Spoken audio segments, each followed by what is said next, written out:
My friends, one of my very favorite things is conspiracies. Do you all like conspiracy theories? I have prepared a short lecture on conspiracy theories. I have it boiled down to just 3 questions. 1, just how closely are we being watched? 2, who has the real power? And 4, what happened to question number 3? Was it close to something? Was it close to the truth? Did it make the people with real power nervous? Keep asking questions about question number 3. Another one of my favorites. Have you heard of the Kennedy-Lincoln conspiracy? Have you heard about that? For those of you who don't, it goes like this. Kennedy had a secretary named Lincoln. Lincoln was a muscle car enthusiast. Kennedy had a secretary who invented the car. His name was Ford. Ford liked to go to the theater. Ford is the name of the theater. Lincoln was shot in, and the make of the car, Kennedy was shot in, and they were both secretly built by Sir Francis Bacon.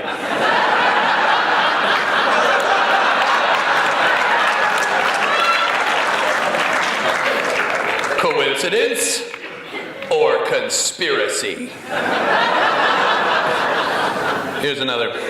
Sir Francis Bacon secretly wrote the screenplay for Star Wars. The character of Chewbacca was originally based on a fruit bat. Bacon is technically not a meat, it's a fruit. Sir Francis Bacon also secretly wrote Shakespeare's play Two Gentlemen of Chewbacca. Coincidence? Or conspiracy?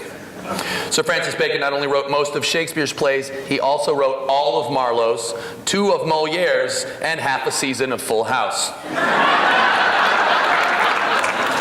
Many believe Sir Francis Bacon influenced our understanding of the very roots of philosophy by secretly authoring translations of the great thinkers Socrates, Aristotle, and Plato.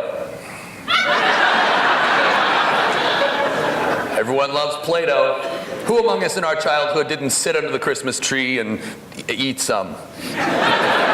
Everyone loves Plato and everyone loves Christmas, that time of year when the man in red slides down our chimneys and delivers swell presents to all the good girls and boys. And who doesn't love good old Saint Nick? But how much do we really know about him? We're all familiar with the classic nostalgic Americana art images promoted by the Coca-Cola Company in the 1930s, which forms the foundation of the Western ideal of the jolly old bearded elf hailing from the North Pole. He was influenced by the Anglo version known as Father Christmas, and his even earlier incarnation, the religious historical figure known as Saint Nicholas. Going back even further, we see him appear as Saint Nikiklaus, the medieval patron saint of cobblers. Also, turkeys with a speech impediment. Convergently, in the Far East, we find perhaps the deadliest holiday patron archetype in Ninja Claus, who also came stealthily in the night, often squeezing through tight windows and chimneys to deliver Yuletide death with sharpened, poisoned candy cane and lethal throwing monkey. You think it's all fun and games, but you better pray you never come face to face with a Christmas ninja. He will snap your neck and give you eggnog.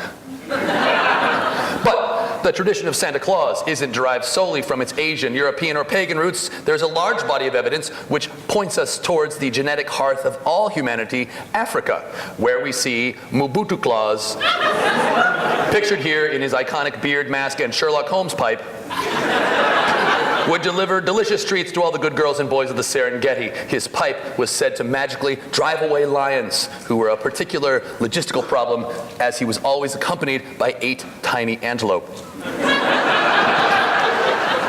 Similar gift-bearing father figures are also found in the regions of Algeria, Djibouti, and Kenya, where we find the first drum, and Chad, the birthplace of Hollister. If we look deeper under the veneer of holiday mythology, some startling patterns begin to emerge. If we look at the very word Santa, we find it is actually an anagram, for as we rearrange the words of the letters of the word Santa, they become Nathan Lane. That's right, ladies and gentlemen, Nathan Lane. And it doesn't stop there, because Nathan Lane was in He Said, She Said with Rita Karen, who was in The Big Fix with John Lithgow, whom you will remember as the domineering father and town pastor in Footloose, starring Sir Francis Bacon. In fact, I can connect any great work of literature or major cultural event to Sir Francis Bacon in less than 6 degrees of separation.